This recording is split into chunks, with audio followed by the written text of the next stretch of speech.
So I'm sitting here in Heathrow Airport with Kirby, and we're on a long layover. We've been into town for a little bit to check out a little bit of London, and now we're getting ready in a few hours to leave for Nairobi.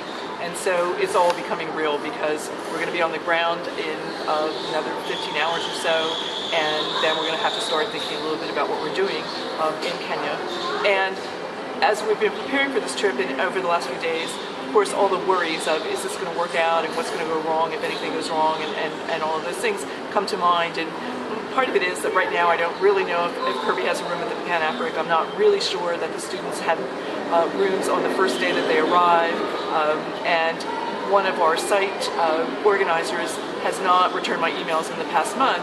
I've worked with him in the past 2 years, and I know he is reliable, but not having heard from him in the past month is a bit worrying. So there are a number of worries on my shoulders. So that sounds like, oh, that doesn't sound so good.